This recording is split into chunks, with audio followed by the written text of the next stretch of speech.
Ayabasa omukulu oyo bamuyita Kamulegeya Expedito era bamukazaako erinnya Maziga Bowa. Ye yayimba akayimba ako Maziga Bowa wadde ng'ono abeera mutabani we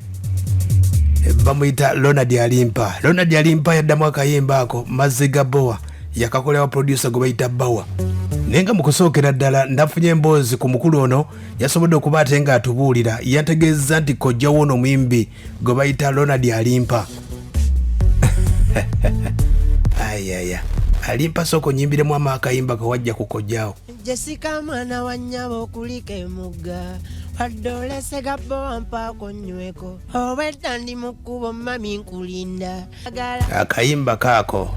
omukulu eyayimba nannyini luyimba y'ono nno abeera kojjaawe. Tusobodde okuba ate nga tumubuuza kayimba kano n'enteekateeka y'endongo nga bw'asobodde okuba ate nga agitambuza. Omukulu ono abajja mbadde mwebuuza Kamulegeya mufunye wuuno. Balamusizza bassebo ne bannyabo abawuliriza baffe n'emaleyo egaba amazima ku baserebu ate era egaba amawulire ageesigika. Ababuuzaako nze Kamulegeya Expedito amannya amatuufu bwe mumanyi nga Kamulegeya Maziga Bowa. Nze nayimba akayimba akagamba Jessica mwana wa nnyabo kulika emugga wadde Sega Bowa mpaako nyweko.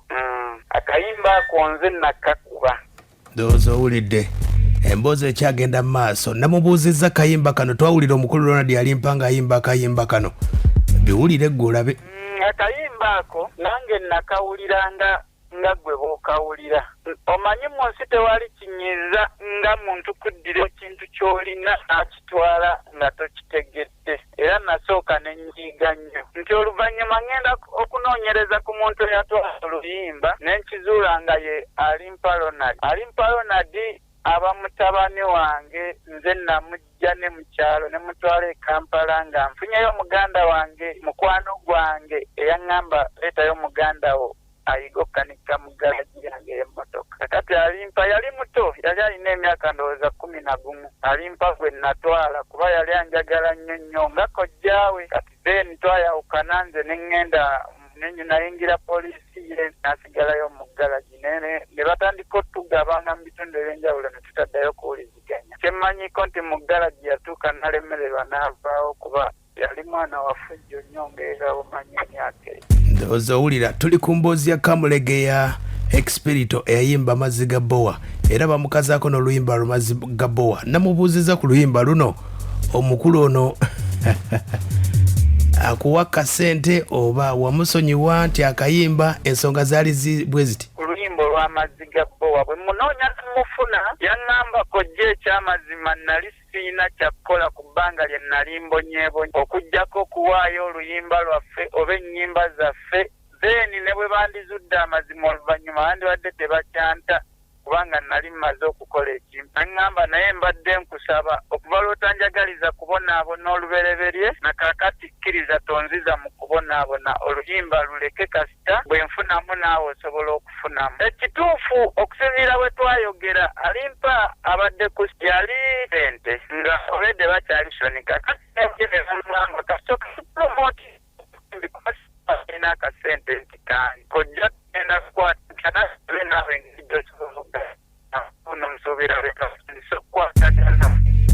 ensonga ndowooza oziwulira. Omukulu Ronald Alimpa kojjaawe nga eyamuwa oluyimba olwo naye yalubba bubbi wabula n'amala ne bakwatagana. Abeebuuza Kamulegeya yazaalibwa wuuno katubulire. Kamulegeya Maziga Bowa musajja azaalibwa ku kyalo Misojo Mawogola owetera Matete nodda ku Lwesembabule n'oviirako nodda e Bukulula we wali ekitundu kye bayita Misojo. Azaalibwa omwami Atanasi Tibyasa Mutwe Busagwa twakamuziika omwezi guno oguwedde ate n'emyaka 92. Amiina. Kaakati ekituufu yazaalibwa mu mwaka gwa 92 naye ng'obudde buno mu bufunze mbeera Kampala. Mbeera wensangi ate nga nkolera Namasuba. Oyo Kamulegeya Maziga Bowa mu bufunze. Ndowooza omulidde Kamulegeya namubuuziza endongo yagitandikira wa. Aŋambye nti endongo tebyali byangu naye nga bitandikira eyo saidi z'Essembabule bannaffe abambabula FM bali bategese talent search kamperempe yali ategese ekivulu ekyo embeera yatambula etya wulira bwagamba kakati endongo eno okuyingira kwayo bisesa kubanga nali nkuba bulooka zange mu mwaka gwa 2011 awo ne bami wabawo rediyo emu eri eno Ssembabule neera nga ng'eyita abayimbi bavuganye mu mpaka oba oyinawo akayimba oba toyina oba oyinaako omuntu omulala gw'omanyi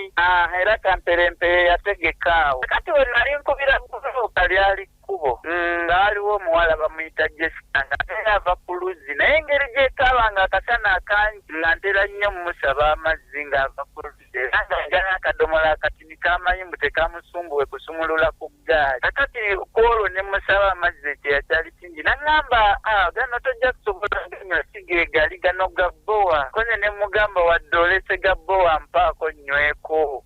kakati nze kalali temanyi ati akafulumya oluyimba kakuze olwo olutegeera nga akwana omuwala nekibijigiringa yakafulumya ndabira wasaala olububi lw'amatalo oluyimba lwayimba n'omuwala neŋŋamba kati nange nina okukola oluyimba olukyalenjinga ezo eziriwo olwo nina ekirowoozo ky'okuyimba akayimba nenkawandikawandikaawo nenkatwala ne bakakola nga siyimbangako nenkatwalayo Ssembabule oligino kapaaja awo n'atandika n'akakubakubamu n'agamba nga kalungi ndowooza owulidde talent search byali bitya omukulu n'atugamba nti n'akayimba ke bayita baafuna ke yayimba ne Spice Diana ali mpalondi omutuufu yakayimba eyakayiya mu kusooka ye Kamulegeya nanti era kojjaawe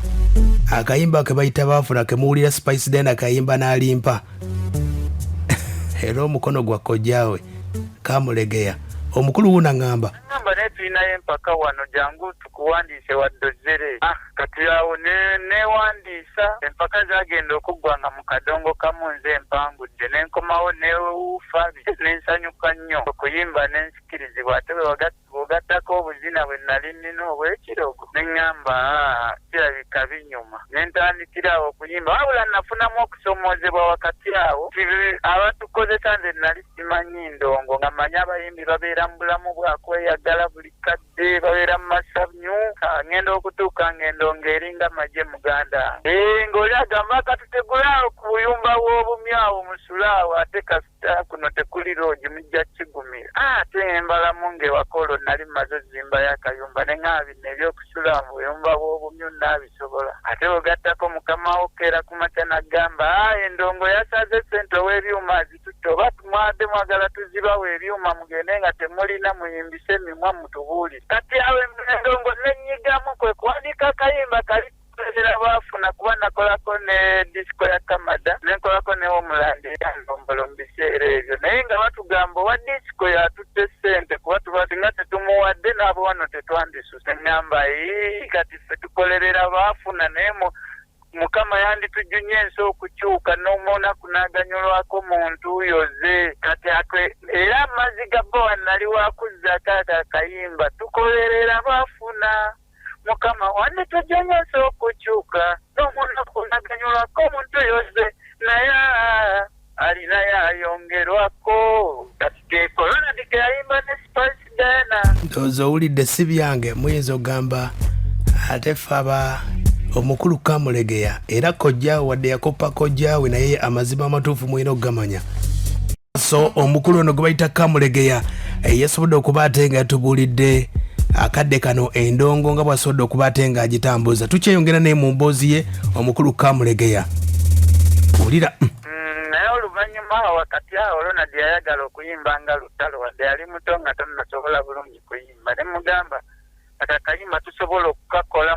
mu tyuni ey'embwa y'ekatwe kuba mbudde obwo waaliwo erabika yagwadde alweruma tawuni y'ekatwe yantama oba okitegeera akati nenkakyusa nenkakolera mu tyuni eyo nemba nga nkawadde Ronald akayimbe wadde nga yali muto kati kyovula nti bwe yayimba obwo obuyimba bwonna oluusi namuvaako kuba nali simwagaliza butayimba nali njagala na erayi ndowooza owulidde kojja omulungi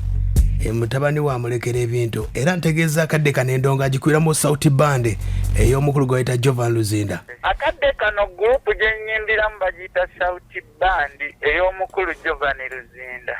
bagiyita Sauti bandi mwe tuyimbira twakozeeko awo ekalisizo ekinoni emateete kati gensuubira okufulumizaamu ennyimba zange kuba ennyimba zange abantu bagamba baludde okumpuliza naye ennyimba luli tetwalinanga busobozi bukolera mu studio z'amaanyi kati nga kireeta ennyimba okutambula mpola oluusi tezibaamu mudigido gumala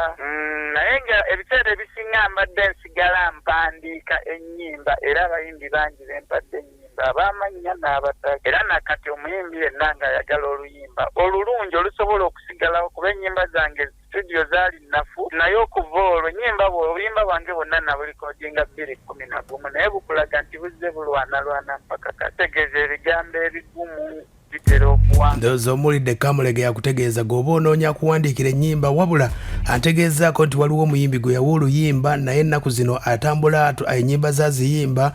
ayagala kubba nnyimba ze waliwo omuyimbi ono wamitani kyogedde ku mpewo naye omuntu yenna asobola okusanga muganda wange omuzirango Enoka gwe nawo oluyimba lwe bayita abakulembeze baffe ate nga nalo nalumuwa amaze eddufulumya teyalunsaba mu bulungi naye kati obudde buno ayimba ennyimba zange yatandise noziteeka ku mukutu gw'omutimbagano ng'alina bayagala ate oziguza ekintu ekitali kirungi amusanga ng'ayimba oluyimba lwe bayita Nanziri oba Gumira wooli $50 singa munkwatira ka vidiyo kubanga namuleka ayimbe nga ye naye ate yatandise okubira abayimbi bannange ng'ayagala ozibaguzi mbuzize ekintu ekitali kirungi sikikola mu bubi naye nyigiriziddwa nnyo ntwaliddwako ennyimba eziwera ensonga lwaki nkola ekyo era omuzirango Enoka ennyimba Gumira wooli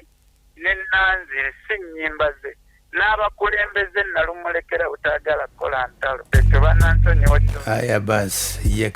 ye mukulu oyo Kamulege ya Maziga Boa ab'emiso gyo mawogola gwe nnyina ono omukulu wano buno obubaka nabo busembayo bukulu buwulirize omukulu ono ng'atugamba omuntu anjagala ekyamazima bw'aba mu bitundu by'e Masaka alina kukubira gwe essimu kuba ekyamazima entasiima abula agiwa naye zonnwanako nnyo mu bintu bye sisobola kwogera ku mpewo gwasobola okwogera ekituufu nti omuyimbi akolera emitwalo oba 3 n'ogamba omuntu nti giri 3 ekitali mu bantu balala olw'ensonga mwawuliddeko ng'ali Ronald yagobye manager we Fireman lwa kumusuulanga n'abulwa emirimu